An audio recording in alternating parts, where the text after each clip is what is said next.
नमस्कार, आप देख रहे हैं हमारा डिजिटल प्लेटफॉर्म और मैं हूं आपकी अपनी गरिमा हाजिर हो एक बार फिर से आपके बीच एक नए वीडियो को लेकर के। और आज की ये जो रिपोर्ट है वो सिर्फ शब्दों की जंग या फिर शास्त्रार्थ की चुनौती तक सीमित नहीं है, बल्कि उस सियासी संग्राम की तस्वीर है दोस्तों, जहां धर्म, आस्था, सत्ता और संविधान आमने सामने खड़े दिखाई दे। सवाल जो है वो सीधा है, लेकिन जवाब इसका उतना ही मुश्किल।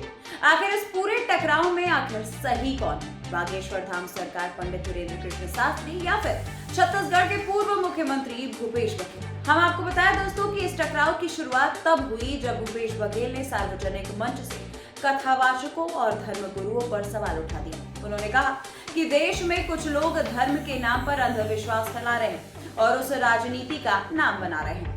उनका तर्क था कि भारत एक लोकतांत्रिक और वैज्ञानिक सोच वाला देश है, जहां आस्था व्यक्ति की निजी मामला है। लेकिन अब जब वही आस्था राजनीतिक प्रभाव और सत्ता के समीकरणों को प्रभावित करने लगे, तब उस पर सवाल उठाना जरूरी हो जाता है। भूपेश बघेल खुद को संविधान, तर्क और वैज्ञानिक दृष्टिकोण के पक्ष में खड़ा बताते हैं। उनके मुताबिक लोकतंत्र में कोई भी सवालों से ऊपर नहीं है, चाहे वो राजनेता हो या फिर धर्मगुरु।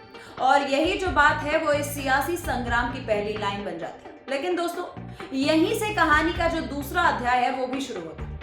हम आपको बता दें कि भूपेश बघेल के इन बयानों पर बाबा बागेश्वर ने भी तीखा हमला कर दिया। उनका कहना था कि वे न किसी पार्टी के एजेंट हैं और ना ही उनका उद्देश्य राजनीति करना। बाबा बागेश्वर खुद को सनातन संस्कृति, हनुमान जी की भक्ति और राष्ट्र चेतना का प्रचारक बताते हैं।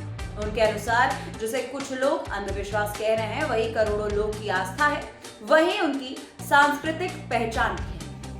यहीं पर दोस्तों ये जो सियासी संघर्ष है वो सिर्फ तर्क बनाम तर्क नहीं रह जाता, बल्कि आस्था बनाम सत्ता का रूप ले लेता है। भारत में आस्था सिर्फ मंदिर या फिर पूजा या कथा तक सीमित नहीं है। यहाँ लोगों की पहचान, परंपरा और भावनाओं से ये भक्ति जुड़ी हुई है।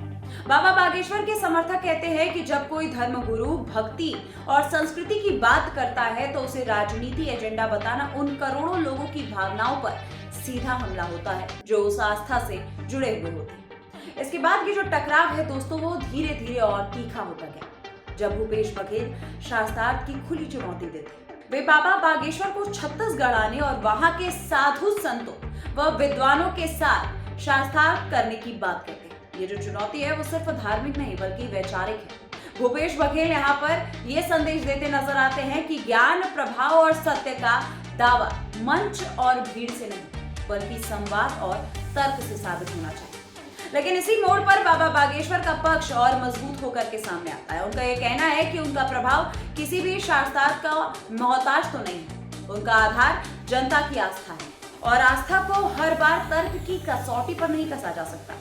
वे ये बात मानते हैं कि श्रद्धा का मूल्य शास्त्रार्थ नहीं बल्कि विश्वास तय करता है। और दोस्तों यहीं से ये सियासी संग्राम अपने सबसे अहम सवाल पर पहुंच जाता है कि आखिर इस पूरे मामले में सही कौन? अगर इस पूरे विवाद को संवैधानिक और लोकतंत्र की नजर से अगर हम देखें तो भूपेश बघेल का जो सवाल उठाना है वो गलत नहीं लगता। लेकिन वही अंधविश्वास पर बहस जरूरी है, धर्म के राजनीतिक इस्तेमाल पर सवाल भी जरूरी है। लोकतंत्र सवालों से ही मजबूत होता है। लेकिन अगर इसे सामाजिक और सांस्कृतिक नजरिए से देखा जाए तो बाबा बागेश्वर का जो पक्ष है वो भी पूरी तरह नकारा नहीं जा सकता। आस्था की बात करना अपराध नहीं है।